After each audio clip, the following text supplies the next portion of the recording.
feeling of being at home. Second reason that I feel at home, because Peking University is my home.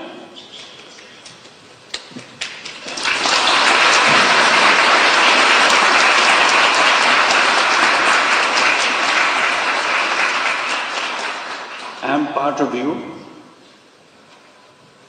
because you accepted me as an honorary professor. I'm sorry that I couldn't spend much time with you, but I always hoped I could spend time with you and share with you all the excitements of the academic world and the world that you want to create for future generations. That's our task in the academic environment, to build the future world, not just learning about the current world. It's the next world that we want to prepare for. So that makes me feel completely at home.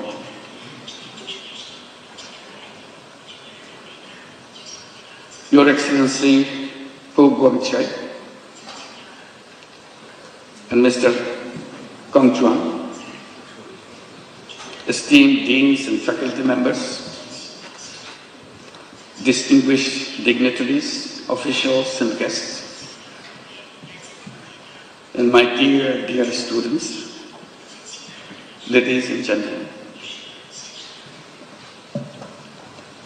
It is with great humility and profound gratitude that I stand before you today in this prestigious institution, Peking University, the center of knowledge, wisdom, innovation, and excellence.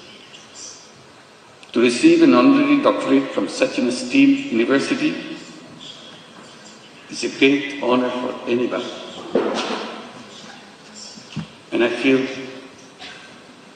so humbled by your gesture for choosing me for this particular honor.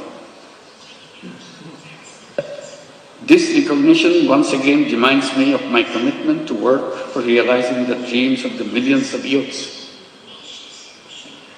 who were the vanguards of the transformational changes in Bangladesh just last year. Their vision to establish a new Bangladesh in place of the Bangladesh that we had until last year.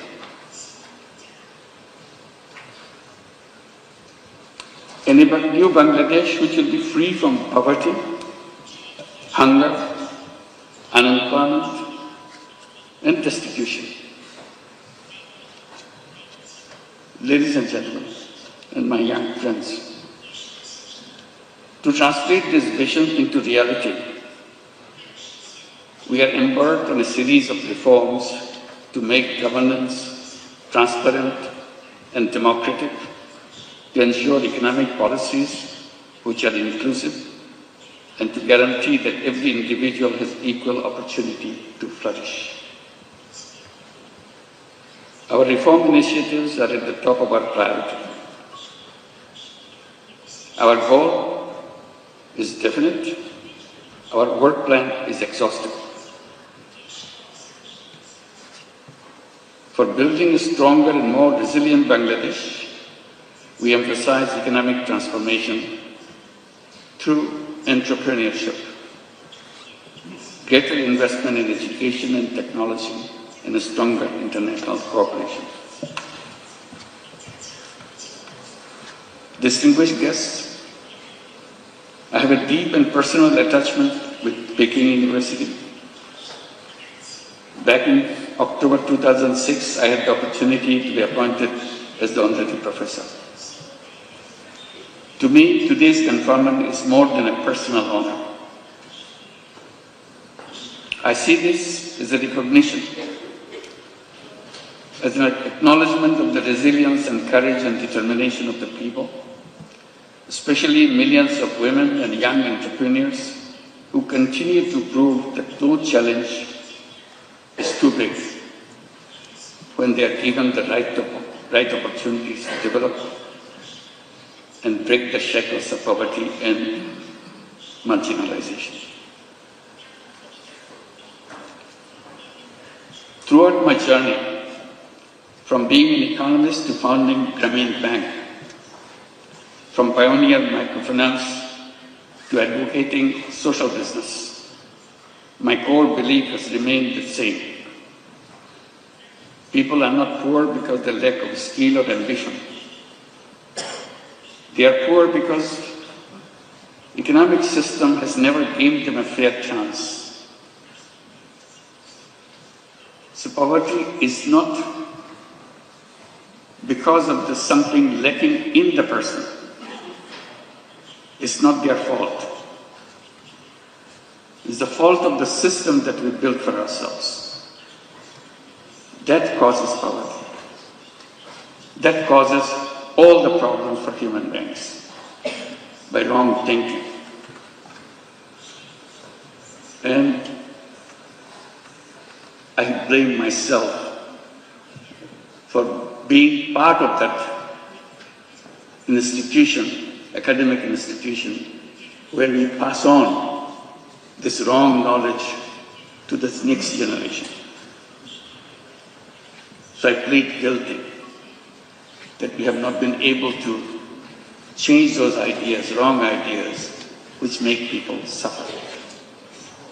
So my struggle has always been to go back, to find out the faults in the system that we promote, we teach the young generation, so that we do not repeat the same thing for the next generation.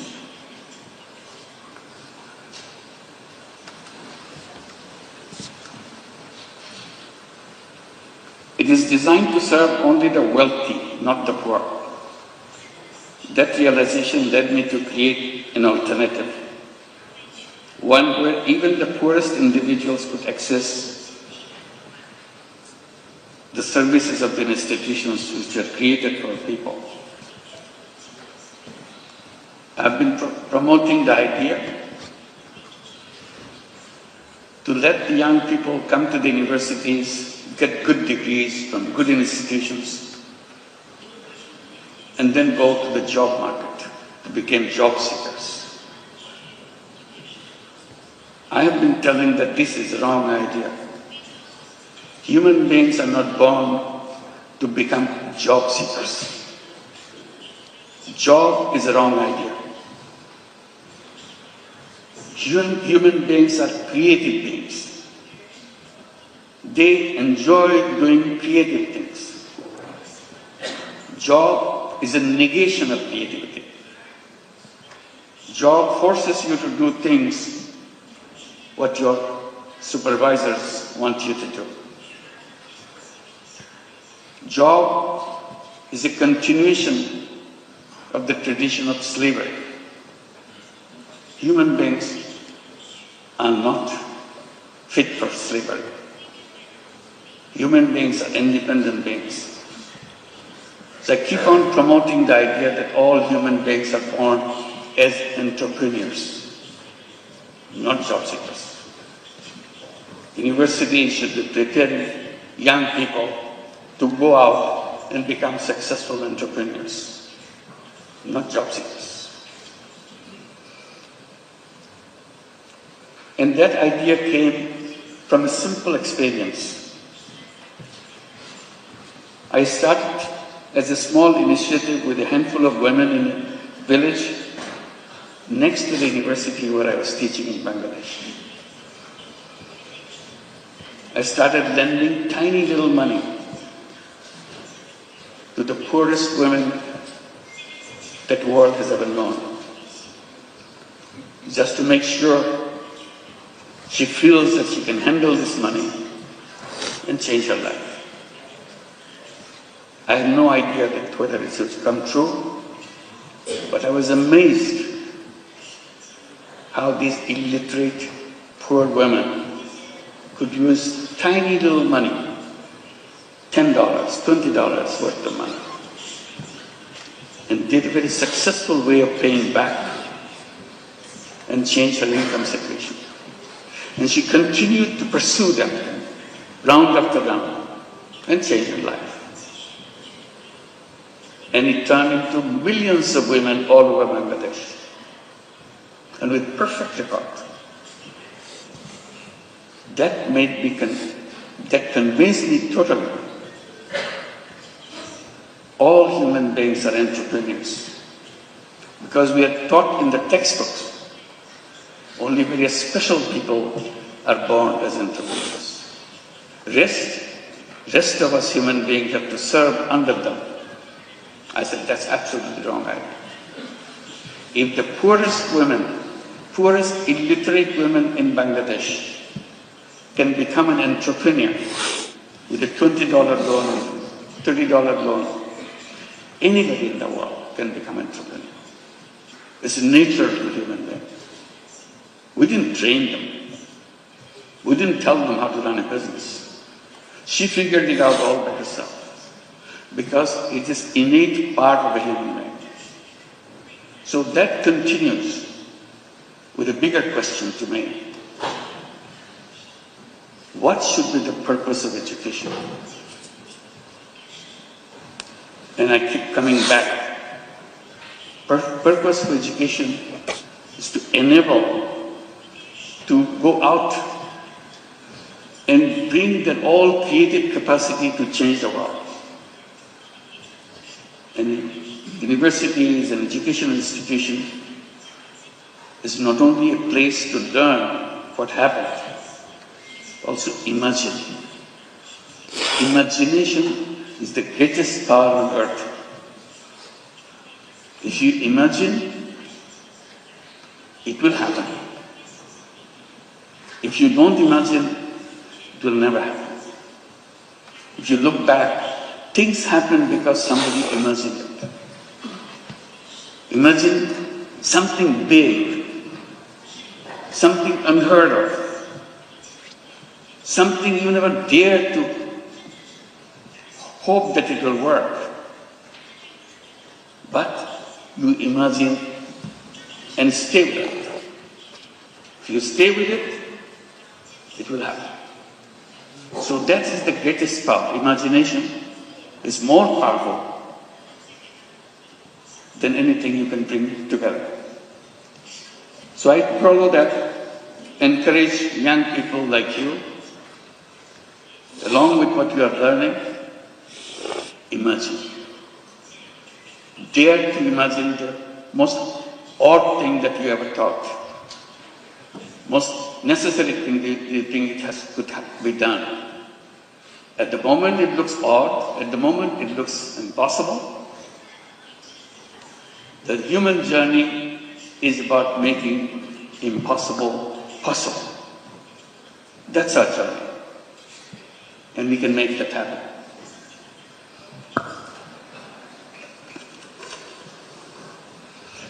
Then I came to my other point.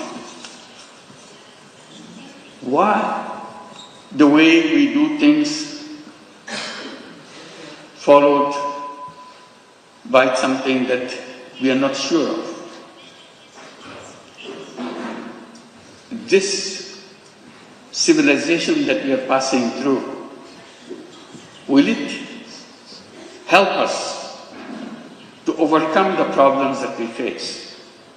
Problem of environmental crisis, problems of extreme wealth concentration, problem of massive unemployment?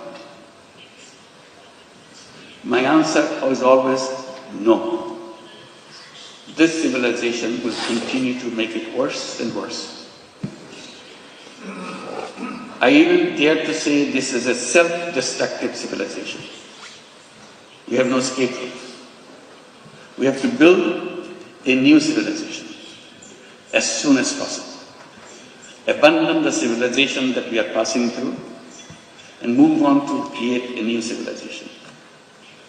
And I asked myself, what will be the future of that civilization? The answer to me is very clear. That civilization must know that there is no environmental hazard left anymore. And that can be done with just creating a financial system, creating an economic system which doesn't depend on creating carbon emission. Carbon emission is going to kill us, so we have to get rid of carbon emission. We have to make sure there is no wealth concentration. We have to make sure there is no unemployment. So I come up with a simple formula by saying we have to create a civilization of 3 zeros. 0 net carbon emission, 0 wealth concentration, and 0 unemployment. Sounds very reasonable, but to work it out, you have to abandon the old thinking process. You have to create a world where each human being will be given an opportunity not only to express his selfish interest, also selfless interest, and create not only money-making business, create business to solve problems without any intention of making money yourself. We call it social business. So we have a series of ideas how to create this new civilization. And now I pass it on to the young people between age of 12 to 35 to create what we call 3-0 clubs. 5 young people get together, create a small, tiny club, 3-0 club. What do? Each person, each member of the club commits to undertake a new journey of life. I shall not contribute to global warming myself. I'm not saying the whole world should do that. I'm saying to myself, I do not want to contribute to carbon emission. How? If I do it now, 7 days a week, I promise to do it 6 days a week.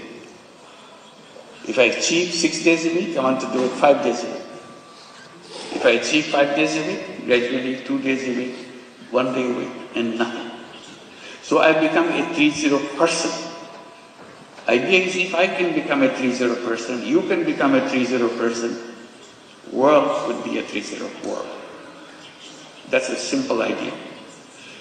And I'm amazed by the response I get from the young people all around the world. They keep on adding numbers, 3-0 clubs.